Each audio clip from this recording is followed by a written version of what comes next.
We're snorting cap rates and shooting up cash flow here at Deal Junkies.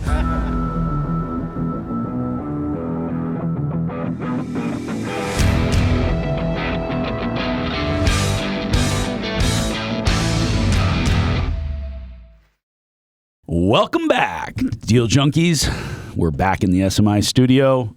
We've got Dane McKinney, professional singer. He might sing a song for us. I gave him that for his birthday. We got Trevor Howard, who has never seen The Sound of Music. Allegedly. What did you give him for his birthday? Singing lessons. Oh. From the lady I was taking piano Actually, lessons a pretty from. cool gift. I'd been talking about it for a while. Yeah, he said he wanted to sing better. Yeah. So I was like, he won't buy these for himself. So you got him singing lessons. Yeah. But now I might keep paying for them. Yeah. Yeah. Wow. Well, we can't wait to have you sing on the show, Dane. Well, we're a couple months out. I use We got AI. a lot I of just use practice. AI to make the songs for me now. I don't write my own music. All right, what are we going to talk about, guys? We're going to talk about today. We're going to talk about real estate in other markets than you currently invest in or live in. How to get to other markets? Well, just for us personally, as we're figuring it out, because as our goal of next step is I want to create $1 billion of equity, right? And then when you really start thinking about it, you can't really buy $3 million and $5 million deals and get there because we'd have to be doing like $1 billion deals. 50 to 100 deals a year. Like it's just an insane amount. So you have to do bigger deals, right? Mm-hmm. So then I'm looking on CoStar and Loop now. I'm just like, okay, where would I go to? Just starting to brainstorm. I'm like, where can you even go to? Like, what are the places? Because you kind of have to, like, we would do it in phases, right? You still have to step up. So right now we do, what's our biggest deal we've done? Like an $18 million deal or something? Mm-hmm. Yeah. So it's like, okay, we got to start doing like $10 to $30 million deals, kind of, step up. Then you're doing like 30 to 50, then 50 to 100, and then so on and so forth. And you're stacking it this way to keep stepping stones, Yeah. whatever you call it. Yeah. They're all just step stoning towards each other. Right. So I'm like actually thinking about the math of how do you actually make this possible? Mm-hmm. So I'm like, okay, that's what we have to do. We have to, year one, do this size deals and so on and so forth. And then it starts to scale. And I'm like, okay, where do you go? Because there's not, I look in Oregon, right? I'm like, okay, if we're trying to do minimum of $10 million deal size right now. We have to buy all of them. There's 3 of them listed, and then there's only so many that are even available that would cost that much, right? Mm-hmm. So then I'm looking at like portfolio sales and then all these different things across the market or across the U.S., trying to identify like what places are big enough, how far do we want to go to make this possible? And then I sent Ryan. Ryan. Yeah. Which Ryan? Ryan acquisition came Ryan? Yeah. It was Tuesday morning after our quarterly meeting. The head of our acquisition team, Ryan. Yeah. Okay. And he came into my office and he was like, hey, so I don't know what's going on, but I wanted to let you know to see where your input was on this. And I was like, I don't know what you're talking about. And he was like, well, so you guys know how you have me like doing a lot of stuff, and I was like, yeah, it's been awesome. It's been great that you've been clearly doing tons of stuff. And he was like, yeah.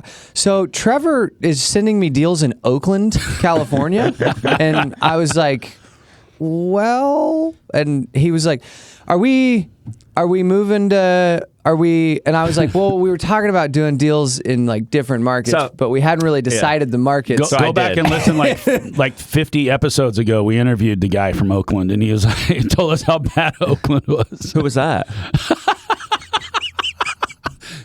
You don't have much of a memory, do you? Dude, do you know how I don't have a memory? I was golfing with Jaron, Matt, and Chad, and they were talking about the podcast and things we had all been saying. I had no idea what they were talking about.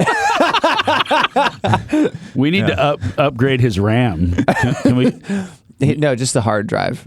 I'm forward thinking. You know, I got to remember the past. But who was that from Oakland? I can't. Oh, you don't remember either? I can't remember his name, but I'll go back and find it. Do you know what he's talking about? I have no idea. What do you do? He had a big portfolio. God, this is stupid. Like he was in like the Seattle market, and he had stuff in Oakland. And come on, guys, dude, you were on a different podcast. No. I don't remember this guy. No, he talked about big problems that they had down there because they bought a project and.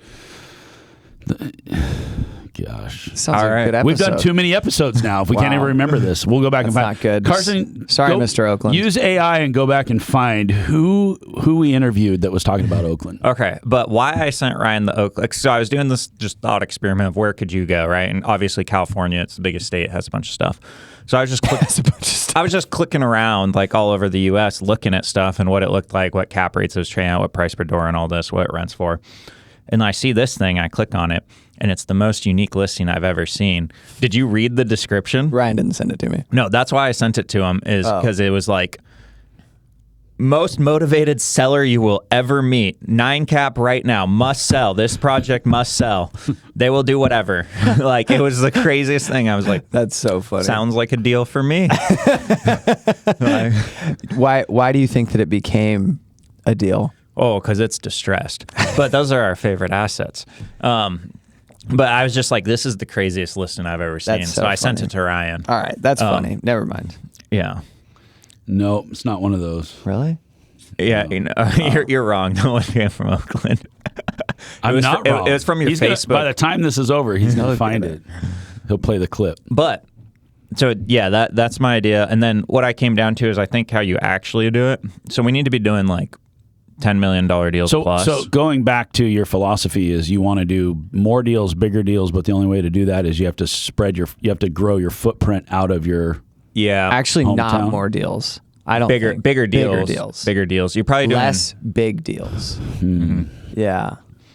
I guess more big deals, less deals total. Yeah.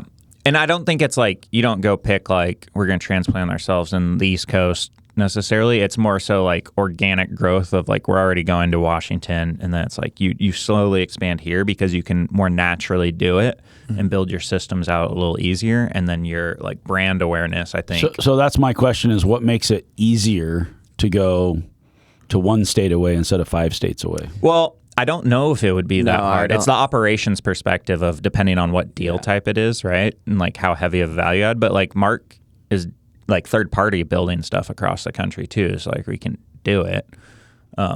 Where? In Idaho and I think Colorado. I can't remember. He went to Utah not long ago. They were looking at some stuff in Utah. Tour of homes. That was like a custom home thing, though. Oh, okay. He was just like trying to get ideas. Yeah. But to that point on the like travel piece of it, I don't think it does. Like, especially if we're having to decide between driving or flying somewhere, and then the moment that you pick flying, like It might be less time. what's the difference in flying like 5 states away and driving 1 state away? So I think, and we've talked about this before, is you build your infrastructure around you, and then you sort of think like, okay, now I can go do that again, and we discount how much time and effort it took to build the infrastructure around what we operate. But now you know how to do it. You know how to do it again. The question I have is, how do you build an infrastructure that can support bringing in other markets rather than trying to rebuild the wheel every time you go somewhere? I think that that's part of what like has just naturally happened over the last 5 years with generally tech getting applied to property management specifically, as well as potentially the construction side, but I can't speak to that as much as I could on the property management side. Like our operations as a company, like if we view Stack as a holding company, which it is, and like an investment company into buying and building multifamily real estate, we have to discern like, okay, where's our biggest value add? And then what portion of our value add or our operations is just a satellite anyways? It's like how much easier is it for us to work on our Salem project than our Seaside project? Like, and I don't think it's any different. Like, other than when you have to visit the property. Yeah. But you also can't discount the fact that there were several deals that we gave that property manager before we even started Stack. Yeah. They had found us different contractors, some that worked and some didn't. And then we were able to understand the laws and we understand the market. And so like we went into a market and sort of we were able to dabble in it in a way because we were already buying stuff up there, and then we learned more about it and we're excited about it. So you try. The question that I always have when we're talking about going out of town is it's like, what size of a deal is too small to start and what size of a deal is too big? And so we were looking at a deal a few years ago for like 500 units in Texas or something like that. And it's like, yes, that deal's big enough to go to Texas for, but then it's like, that's actually too big because we don't know that market yet. So you don't want to buy a duplex in that area and then figure out if you want 500 doors. You have to have something substantial enough to build infrastructure around.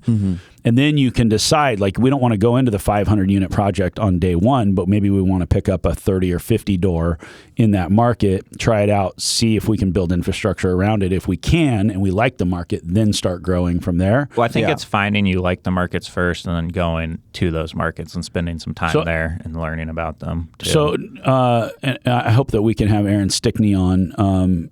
He talked about this in one of his presentations where they invest in multiple markets across the United States, and they've built an algorithm around how they score markets.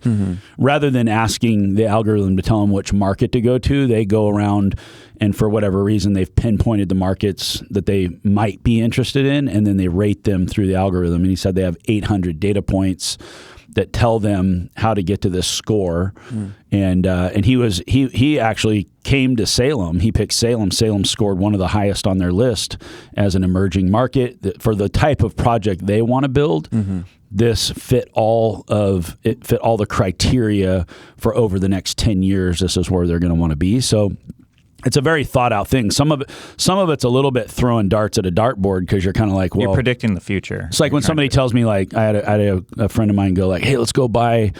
He was buying mobile home parks in southern Texas, Corpus Christi, Corpus, and some of the areas around there. Guy, yeah, cool dude, good guy. They didn't like going to Corpus. It did not work out for him. The numbers all worked on a spreadsheet, turning smallplex properties into mobile home parks. He was all about cash flow. It's like, I don't care about the equity. I want to turn my equity into cash flow, and he converted it. Ended up, he had to be on a plane, once every 3 weeks flying down there. And I've already spent a lot of time in Corpus Christi from my past life. And I was like, dude, it's a depressed place. I do not want to go. Sweaty place. I do not want to go to Corpus Christi. Yeah. Sorry. Yeah. So that's part of it, is like, pick a place. I would imagine that, like, when these guys are going around the map and they're looking at markets that they may want to go to, part of that is, do we actually want to get on an airplane and fly there? Yeah. And then pick the places that you might actually want to hang out in or spend some time in or eventually have to move to, which we've had a few guests on who are like, oh yeah, we did something out of market and then we had to go move from Maui to Houston for 3 months and run that project. It's like, okay, well, if I'm living in Maui, I may not want to go live in Houston, or I may not want to go to Corpus Christi. So Mark, I think that's part of it. Once you're institutional and you're just buying stuff, it's all on a spreadsheet and it's whichever market's going to make you the most money. But when you're smaller like us and you actually have to go do the work, like, a lot of it comes down to, actually, when me and Paul started partnering, he's like, oh, you love going to Maui. Let's just go buy stuff in Maui. And so for a few months, I was looking around, studying the market, trying to figure out. And I came back to him, I'm like, dude, there's nothing. We don't ever want to own something in Maui. That's not a place for us. Like, that's a place I'd love to go, but I don't want to go there to deal with, cockroach infestations and kicking tenants out and doing all the other stuff. Yeah, I think we can identify, like, you're looking at like population growth trends, like rent trends, things like that, where the supply is at, depending on what project type you're doing.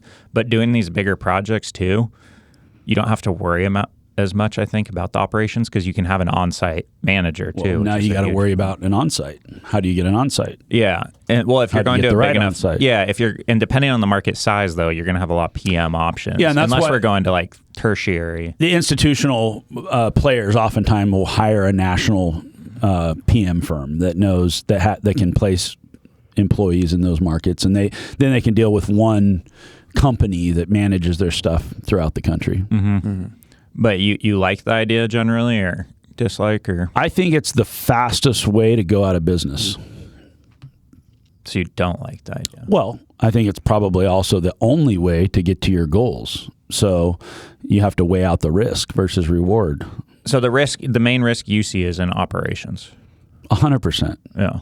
I mean, that's the first question I always ask is, how are you going to manage it? And the second question I always ask is, what's the exit strategy? Those are the first two. I think I go all the way to the back of the book and I read the last page, and I want to know, how's it going to work? And if you don't have an exit strategy, And like I had a broker come to me yesterday and said, I've been trying to buy this building and I've had it listed for a year and nobody wants it and it's got all these problems. And I think we got an offer and it was and then the seller. Oh, we should buy it. How big is it? No, we don't want it. The seller was like, oh yeah, I'd probably do that deal. And he's like, well, if you do that deal, I'd buy it, type of a thing. You know what I'm saying? Mm-hmm.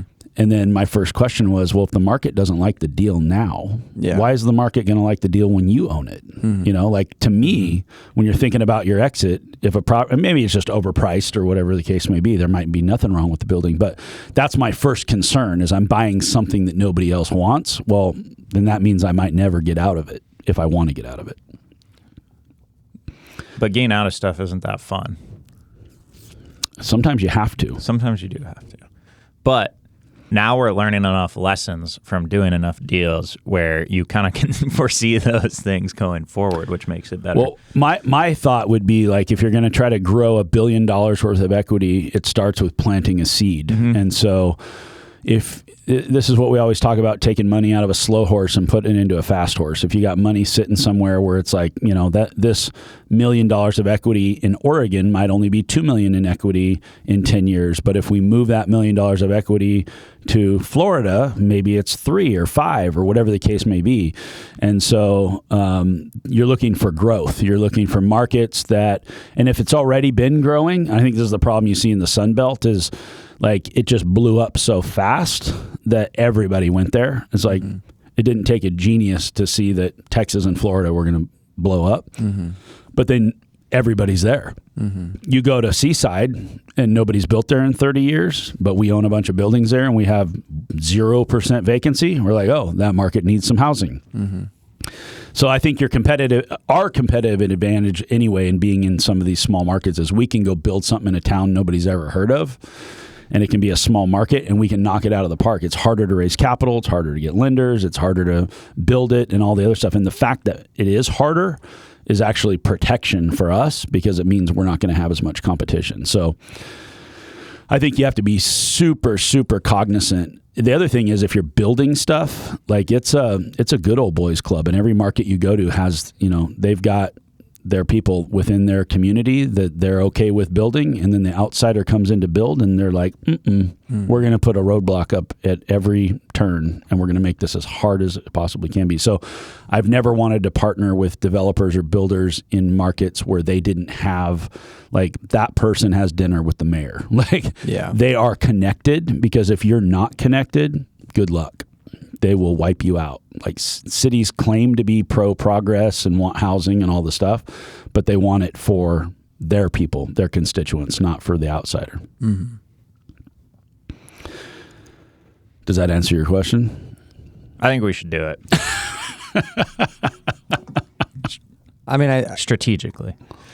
Yeah, I just think there's a clear balance of how we target markets. Because I also don't think that we would want to go and say, okay, this market has a ton of huge deals, so that's where we should go just because there's a lot of big deals. Yeah. Like I still think we'll stay in the 250,000 or less like markets. I'll give you an example where I got in trouble with this. So I bought a deal up in Troutdale, Oregon.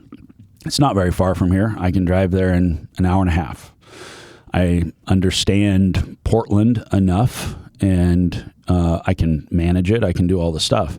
So we see a deal, we like the deal, we put the deal together. Own it for a couple of years, keep it full, raise the rents, everything's going great. Like we're seeing $300-400 a unit rent appreciation. The thing's only 20 years old. We're like, this is our crown jewel. Like this is perfect. Right across the street from the college, great deal. Lo and behold, other people saw that it was a good market. And a couple of years later, they decided to build some units there. Not very many, but there's a couple projects that went in, probably 60 to 100 unit projects, not far from us. And next thing you know, all my tenants were moving out. Well, where's everybody going? Like, this is me not having a finger on the pulse of where I knew it the day we bought it, but I'm not in that market and I only own one project there. It's not very big. So I'm not paying attention and I don't realize like I drive up there every once in a while and I'm like, hey, there's a project going in. It should be okay. But then now there's another project going in. Next thing you know, everybody's moving out. Now my rents are depreciating $300 or $400 a unit, and I've got 30% vacancy that I've got to fill, and all this other stuff. And so, like, you get into a market where you don't fully, you just don't have your finger on the pulse. Like, unless you have really, really good property managers that are already there, that are there every day, that manage a bunch of stuff in that area, they don't know exactly what's going on. Yeah. I mean, I think we can do it just naturally by coming to the places right around us, right? And then also like pick the farther out areas that we like. And then I thought the other pro of going to other markets was now we have a little bit of a track record versus like I haven't had a track record to this point. I've had a little bit, but now you go into another market and you have a certain amount of assets under management and whatnot, and you're a bigger player to those brokers and to those people there. Yeah, you can start to play around in other tertiary markets and other markets that are close to you. But I will say that I think having $1 billion in equity is a bad goal. I agree. We've said this to Trevor a lot of times. Okay, what's the goal? The problem with it is it's big, which is great, and it's great to think big, and maybe one day you'll have $1 billion of equity, and that's great. But it's going to the end and then forcing yourself into deals that maybe you shouldn't do to get there. Sure. And I think that you're better off to shrink it. You're looking at it from a macro level, and sure, that's okay to have a goal to one day have $1 billion in equity, and I'm sure we'll get there. But I would rather back it up to be like, what's the next best deal that we can do, and where does it make sense for us to do it? Yeah. And if, like, it's like we were in Astoria and then we went a half hour away to Seaside because we understood the Astoria market. Then we started at Seaside's a little different, but we start to understand the Seaside market. Like, that's a difference of like just 30-minute drive away, and we still had to understand a whole new market. We could still use the same property manager and do all the same stuff. But to me, it's like when the right deals present themselves and you start to study those markets, like now we're looking at going into Washington. So this is our next step. Well, once we do that deal in Washington, we may say like, screw that, we're never doing a deal in Washington. Or we may go like, oh my gosh, guys, 10 more deals. We struck gold. Like, this is a deal we want to rinse and repeat. And the more deals you do, the more you can go like, this is what fits our buy box, because you can look at a deal and you can go like, that's a deal we don't like because we've already done it. That's a deal we do like because we've already done it. And so then you can go to a market, you can do the same thing. And you just look at a market and you go like, oh, we've done a deal in Seaside and Astoria, and now we went to Brookings or wherever we went. We're like, I would have never said, well, first off, I told you don't do the deal in Brookings. We did it anyway, and it's turned out good. So you were right. But you were like, hey, this is just another, we know when we go to these little coastal markets and there's very low vacancy and nobody's building, there's not a lot of competition. It makes sense for us to do these deals. So the point being, like, I would have never got into Astoria if it weren't for a couple little deals that popped up. Then we saw something that we didn't realize about that market, and we got to learn that market not through Google or ChatGPT or Claude. It wasn't like, what is job growth? What is population growth? What is median income? What is household formation? All of these black and white data points. It was like, no, we own there. We have skin in the game, and we're watching every day what's happening at our property. It's like, I already own 20 units there, and it's doing really good. I'd like to own 20 more. Mm-hmm. Yeah, but how you and Paul went about it on the front end was buy all the real estate. So anytime you got a deal. But what happens with that is you buy deals that you should have bought, and you buy deals you shouldn't have bought. Yeah. You're not being strategic about how you're building the portfolio. The point being is, like, we could use a data set, like we're talking about Aaron's 800-point algorithm, and we could use that algorithm and land totally in the wrong market. Not because that all the numbers didn't line up, but that we just got there and didn't realize, like, the city won't work with us, or we can't get through permitting, or we have a hard time, in lease up, or our property manager sucks, or whatever the case may be. Like, all of the pieces that go in to make it a successful project, you're not going to know those things going in with your data points. And so that's why I say you step in and you go like, oh, like for us personally, we could say we're not going to bring investors into Oakland, California. However, Gabe and Trevor and Dane are going to go buy this deal in Oakland, California, and we're going to test it out. And we're going to see like, hey, we see some things here that we like and we think it's a really good deal. We're going to buy it. We're going to understand that market. We may decide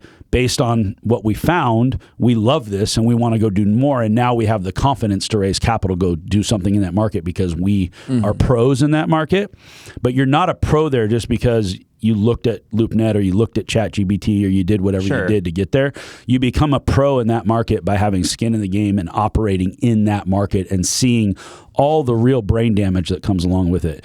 And is the brain damage worth it? And is it like, is this an easy town to own real estate in, or is this a hard town to own real estate in?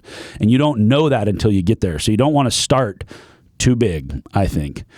I think you want to start small and build from there. And maybe you don't do that. You don't take investor money in until we can speak with confidence that like, oh no, we are like, one of the reasons Dane was able to raise money to build our 66 unit in Seaside is because I already own 25 buildings on the North Coast. If we had never bought a deal in Seaside before, could you have brought investors in that deal, and would we have even wanted to? No, it would have been extremely hard.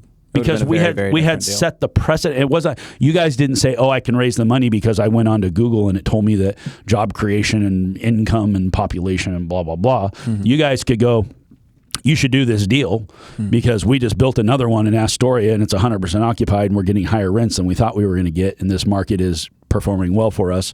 We own multiple buildings down the street from this building and now we're going to build this one. We were market professionals, right? Rather than, oh, I'm going to go do a deal in some town that I don't know and now I'm going to go raise money.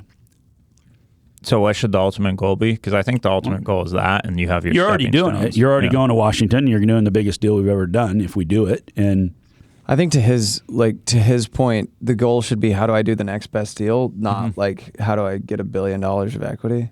Well, it's by doing the next best deal continually. Well, but having the goal be the wrong frame puts you into a situation where you might think about what deals you should do differently.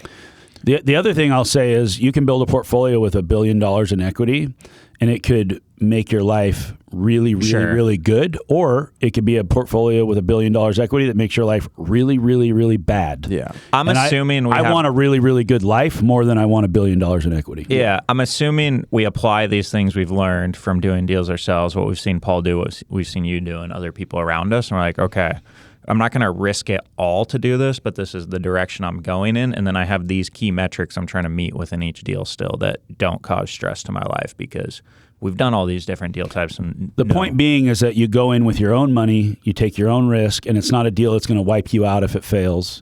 And you do that deal or you do multiple deals, and then you get to the point where you're like, okay, we can go do a raise and we can take other people with us. We don't want to bring people with us to a place where we don't have infrastructure.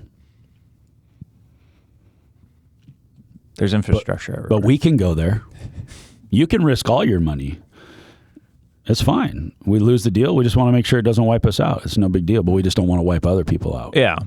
But I think there is a natural trend point of like we're already going here and expanding to these things, and people are calling us and being like, hey, you guys own here. Have you thought about owning over here in this next town over? Like, yeah, that makes sense. Yeah, but it just expands. Yeah, but going from Salem to Woodburn is different than going from Salem to Oakland. You know what I'm saying? It's a different world. It's a different world. That was just the craziest listing I've ever seen. Just using as an example. I mean, it's West Coast. We could drive there if we had to. You can get to Oakland in 10-hour drive. It's not that hard. Yeah. Like you can get there almost as fast as you can go to northern Washington. Like it's not that far away, but it's far enough away. All the laws are different. All the people are different. The tenants are different. The culture's different. The rents are different. The market's different. The developers are different.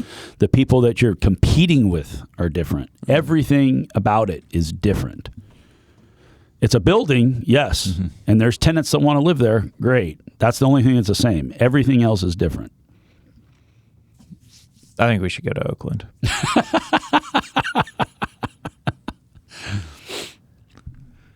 So how do you, when you're studying these other markets, you're looking, I think that's one mistake that you make.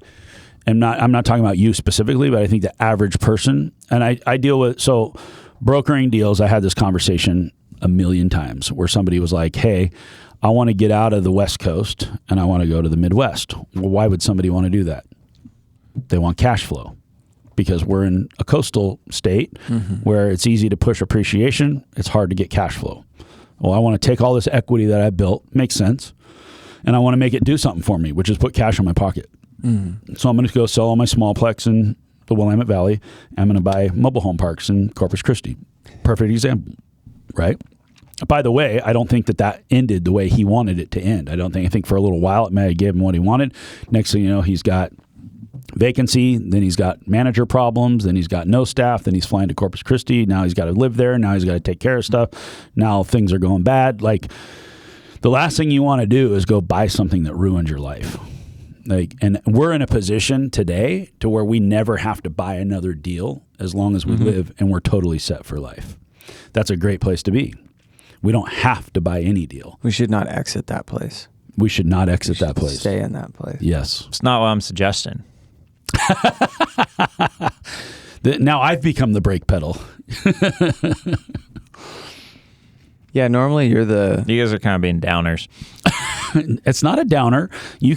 People go to other markets all the time, and they have staff that flies around the country. Maybe they got an airplane. Maybe they just put somebody on commercial, but they got people that are flying all over the place every week, and they're going to properties, and you got asset managers, you got operations people, you got property managers you're talking to on a regular basis. Like, they're studying those markets. I have owners that literally live 5 states away that I manage for that probably know our market here in Salem even better than I do. They have people that are constantly studying everything that's happening at every property around them, every building that's going up. They know everything. And I know a lot of it just because I'm here. But one of the things I was taught by one of my mentors in real estate, Brian, is that you'll make more money out of town than you'll make in your own town. And one of the reasons you do that is because you don't have that same lens. Like, I bought a few buildings on this street in Astoria, and people will go like, oh my gosh, why did you buy a building on that street? And I'm like, well, because it looked like a deal. And they're like, that's the worst street in Astoria. And it's like, what are you talking about? I've been there a bunch of times. It's just another street in Astoria. In their mind, they'd lived there their whole life, and that's where some riffraff went down, and that's where That's where Mark used to hang out. Maybe that was the drug street, or that was wherever something happened on that street, and that was just, it picked up a reputation for being one of the worst streets in town. Well, it's not one of the worst streets, and we bought a few of the rough buildings there and cleaned them up, and now it's even a nicer street than what it was before. So the worst street in town moves around, but the people who live there still think of it as the worst street in town. That's something you can see objectively. That's an advantage you have as an outsider, is you're like, yeah, you guys think this is bad, but it's really not that bad. You can see it through a different lens. But you could also get into a town, and like Mike talks about Portland. If you didn't know Portland, you could be 1 block away and be like, oh, I heard this neighborhood's really good, but you're on the wrong block. And that nobody wants to buy that building. Nobody wants to live in that building, or whatever the case may be. So it changes from street to street. All real estate is local, and it all comes down to that building, that neighborhood, that it's its own little ecosphere. When I first met you, you said you would buy a deal in any place, any neighborhood. I would with my own money if I liked the deal, but I wouldn't take investors with me. Yeah, that's what I'm trying to do, because we can do deals in so many different ways. That, like, we do raise money for deals, but that's like a specific deal type that meets the specific return that people want to do. But we're buying so many different deal types outside of that. I mean, yeah, you want to. I mean, I feel like it's okay to take that risk yourself. If we do the due diligence and we want to go try something out, I think that's totally fine. And I'll buy a deal in any state. I don't care. The question is like, somebody will call. I get these calls all the time. They're like, "Hey, Gabe, I got this sweet 4-plex deal in Tennessee." And I'm like, well, that sounds like a sweet deal, but I don't know what a deal is in Tennessee. And even if I went there, 4 units is not enough for me to go there. I don't have the property manager's attention. I don't have contractors' attention. I don't have the city's attention. Like, you have to be a big enough player to at least get something going. But I also don't want to go buy 1,000 units there because I don't know that market. So I want to dip my toe in, and dipping your toe in at our level is probably buying, maybe it's a 30 or 50 unit. Maybe you want to make sure you can have an on-site manager. So one question, changes market by market, where in one market, it only takes 30 units to afford a payroll to put an on-site there. Yeah. You go to another market like Salem, Oregon, you got to get to like 60, 80 plus. Before you go to the Sunbelt, you need 200. You probably do. You probably need at least 100 plus before you can afford a payroll to put them there. So that's another question. How are you going to run the project? If a property manager, if their office is down the street, that's one thing, but how big are you going to expand that? So you want to make sure that you can put somebody there on site that's either your employee or the property manager's employee that answers directly to the ownership, so that you can say this. So let's say that we go to a market and we say, in this market it takes 50 units before you can afford a payroll. Then I would say that's where you start. You buy one 50-unit project, the best one you can find. You love that market for whatever reason. You actually want to go there. If we had to go be there for a few months, we'd be cool with that. We study it. We run it through all the algorithms. We look at the competition. What's the pipeline for supply? We do all the math on it, and we go like, we love this deal. We're going to go try a 50-unit. And then we hang on to that deal for a couple of years. We see how it performs, or maybe a year or whatever, and we're like, this thing performs great. We love it. We love the property manager. We love everything that's going on. And now if you decide you want to go add another 100 unit or another 200 unit or whatever, then that's fine. You have a base. You built a base. Yeah, that all sounds Think about we just had a few episodes ago. Trying to talk high level here.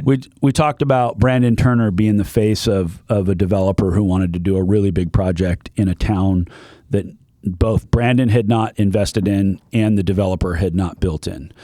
And yeah, they weren't developing something. They were just they bought operating. It. Yeah. But it was big. I think they may have been in that market also. I don't know. I don't think so. I don't think they had a project in that market, and they had not had a project of that size. Yeah.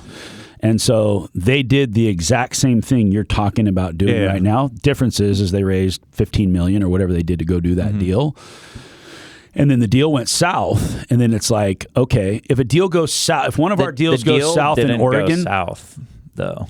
The thing. The deal went south. I'm pretty sure the deal went south. The deal went north. They just overpaid for it by so much because they bought it at a 3 cap. Sounds like the deal went south. That's not the deal going south though. Like, well, operations didn't go south, but the deal went south because their basis was too high. The point is that you're saying the deal was going south as soon as day one you bought it. Like in that case, the deal went south before they bought it. Like, the deal was south. That's why they were able to buy it. But that's his point, is that we're saying like, we know how to operate. We see stuff that like we don't. And so it's like we go to a new market and it's like things cost 3 cap. That's what they cost. Sure. Like his point is that even if you control everything that you can control, if you don't know the market, like you can lose like that. And so the deal went south and it was out of their control. And like he's not even blaming them. Like, yes, they should have known. But it's like that's happening to 100 other people who just aren't as famous as Brandon. The only thing they did wrong was buy the deal. Yeah. And then the deal went south. Well, they could have held the deal, but they did variable rate debt on it too. So you married up the that wrong. Was bad. You married up the wrong debt to the wrong basis, and then now you got a problem. Like operations can go great. You're like, hey, we bought this thing, and we know we can fill it up. We know we can get higher rents. We can do all. You can do everything right, and the deal still fails because your basis is too high. Your debt's not lined up correctly, right? Yeah. So like, there's a perfect example of very, very smart people who are very well respected in the real estate community that just went to a market that they didn't really know. They went into a debt environment they didn't expect. They did a great job operating it. They did exactly what their plan was to do, and the market flushed them down the toilet. It wasn't their lack of competence that flushed them down the toilet. Yeah. They did the best deal they could do in the best market they could do. They ran it as good as anybody could have ran it. However, the environment around them changed. And then not only did he have to go from living in Maui to living in Houston, which to me is a major downgrade, but he had to go tell all of his investors he lost their money, which is like the worst thing you could possibly do. Like, there's no reason for us to ever have to do that. No.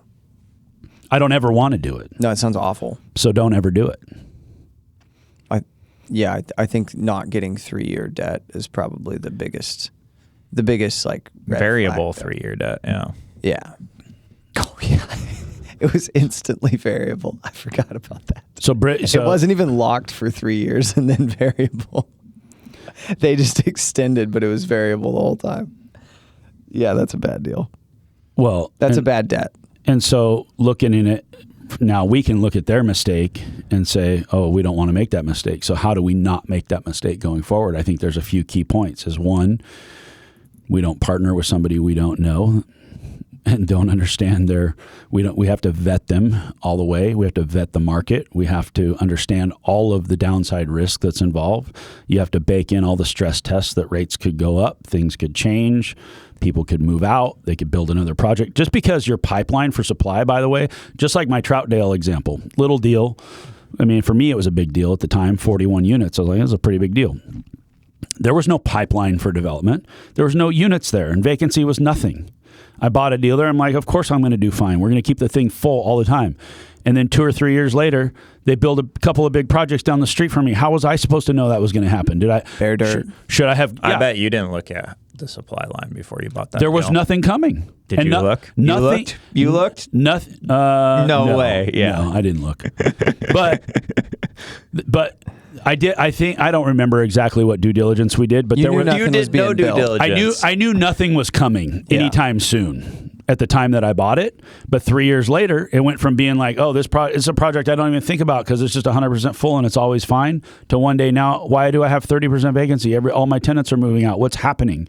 Like, I guess I could have looked at all the bare dirt that was nearby that was zoned for multifamily that could potentially become apartments. You could do that at every market, but you go to Texas where you're like, oh, like maybe can build anything Maybe anywhere. they'll build 1,000 units next year, but 2 years from now they might build 500,000 because there's enough land to do it. So do you never buy in Texas because there's sprawl and it's easy to build?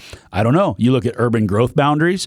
So this is why a market like Salem or Corvallis, we love these markets because they're naturally I restricted. think we love the market. We love that about the market, yes, but we just happen to buy here because this is where we're at. It's not like the best market necessarily or anything. It's just like we're here. We wanted to buy real estate. It was the lowest barrier to entry to start, and then you learned about the deal types that work in this market, and then kept doing those. So look at what you just said there, though, and so we got lucky. That's really what happened. Is we're already buying in a market where this guy has done $15 billion worth of development, and he runs it through his 800-point algorithm, and it tells him to go build a project in Salem, Oregon. But if you looked at that project, you wouldn't build that project. The one he's building? Yeah. Absolutely not. Well, that's because he doesn't have $1 billion. Well, also He because might if he had $1 billion. I don't know.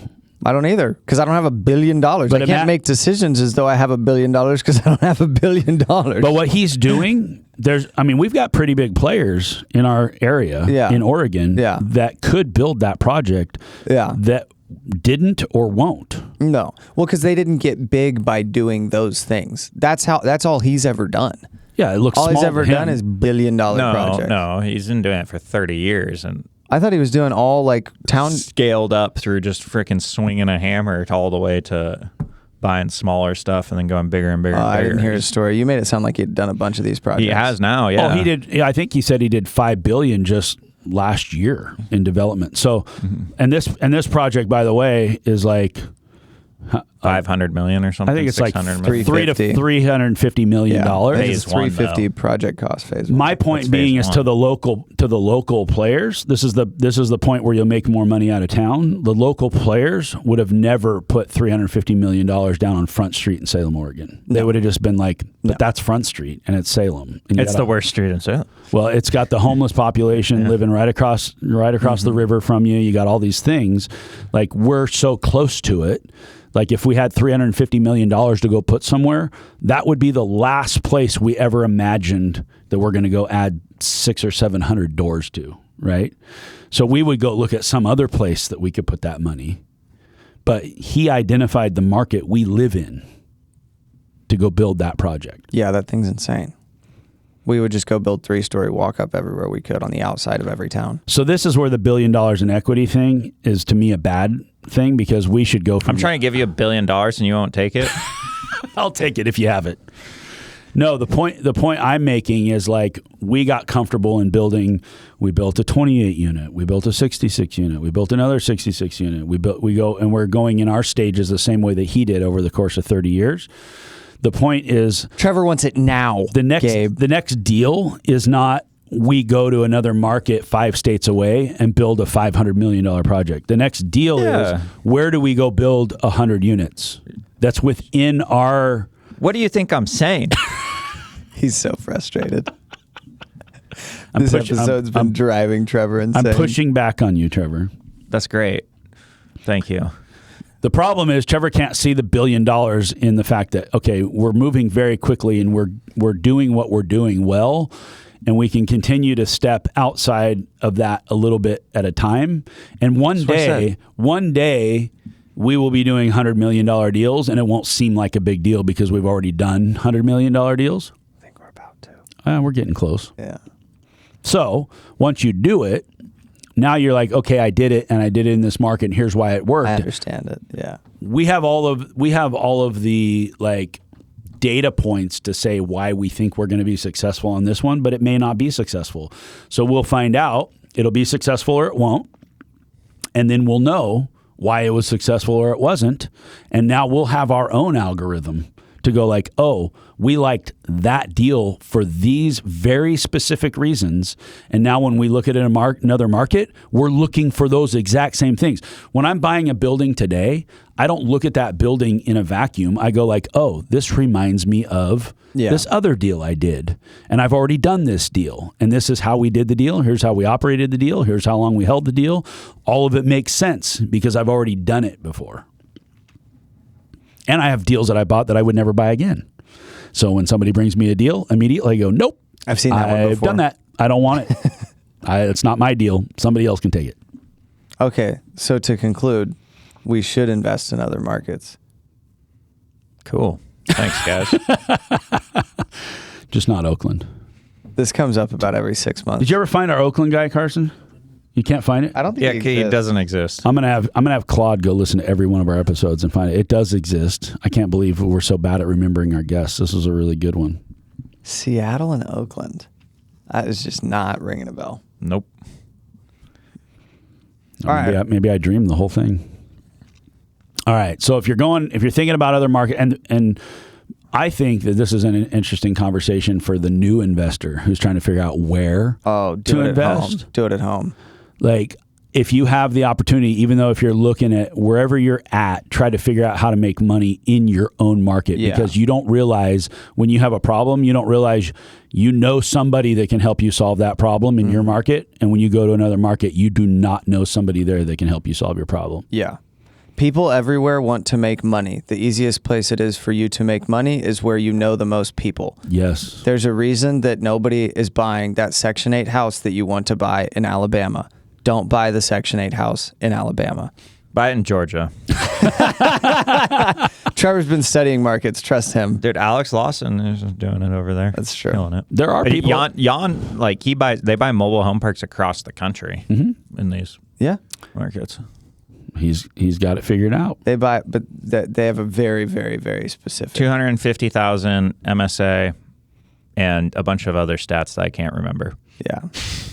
So he's not going to small markets. But they're also mostly creative structures. They're buying Part a lot of of seller it's the carry. financial engineering. Because they're buying the this like deal size of a motivated seller in these markets. They're just seller carrying a lot of it. So they know their avatar. Buying mom and pop that's really underperforming. Yeah, and mobile home park has been one of those asset types that traditionally has been seller carry.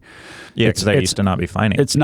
It's not even considered creative financing in that world because that trade up until a decade ago, that's how they all sold. And so now banks are involved. Cap rates are a lot lower. I've seen some cap rates on mobile home park that are lower than apartment buildings. It makes no sense. And it's like, oh, I don't have to deal with maintenance. I don't have to deal with this. I'm just renting out a parking space. But I mean, he's got his buy box. And he knows what markets have that buy box in it, what his avatar is, and they know how to run those deals. Like you buy a mobile home park, and usually there's going to be one person that lives there that runs that park, and now you're just managing a bunch of community managers all over the country who are managing their own mobile home park. I would imagine that there's a time when that model creates a lot of brain damage for Jan or his team. His team, he doesn't do a lot of the managing or any of it. I just don't know how you can have control over. I mean, this was the same thing that happened. The guy I talked about went to Corpus Christi. Is like he did the same thing. Well, I'll just have an on-site manager at each one. He bought 3 or 4 of them or whatever. And then it's like, oh, but this guy was on drugs and this guy was embezzling, and we had 5 people move out, and he didn't even tell me that we had people move out, so we weren't even trying to rent those spaces. It's like, if you're not going to live there and do it, like you can't. I mean, Dane's getting his pilot's license, so he's going to fly there all the time. But you think about Corpus. Think about that for a second. You take let's say we build $100 million project and we park an on-site manager there. Mm-hmm. How much do you pay that on-site manager? The least amount they'll take to do the best job that they can. And give me a ballpark idea what that would cost in most markets. $60,000 with free rent. Okay, so they make $5,000 a month and they get a place to live. and your asset's worth $100 million. Yeah. So you're running your property, you're hoping that your $100 million asset performs, and you're paying somebody $5,000 to oversee it. Well, I think we'll end up having 4 employees, but yes, one of them will be paid that amount of money. Okay. Yeah. So then you have to trust that those people are going to be able to do the job. And if they're not doing the job, who's watching them to make sure they're doing the job? Trevor said he would. I distinctly remember that coming up in a conversation. And then when they're not doing the job, how do you replace them? Or how, do you have to go up and run that project yourself or whatever? Like, I think that a lot of people, in your mind, you think like, oh, I'm going to buy this thing that doesn't really take up much of my time or energy, and I'm going to park somebody there and pay them $5,000 a month, and they're going to worry about it. Mm-hmm. They're going to worry about it to the level that somebody who makes $5,000 a month can worry about it. Well, then maybe we should pay them $10,000 a month. Well, and even if you did, who's to say they're actually even doing the job because you're not there? My NOI is to say. Okay. That's what I think. Trevor, what do you think? I think we should end this episode.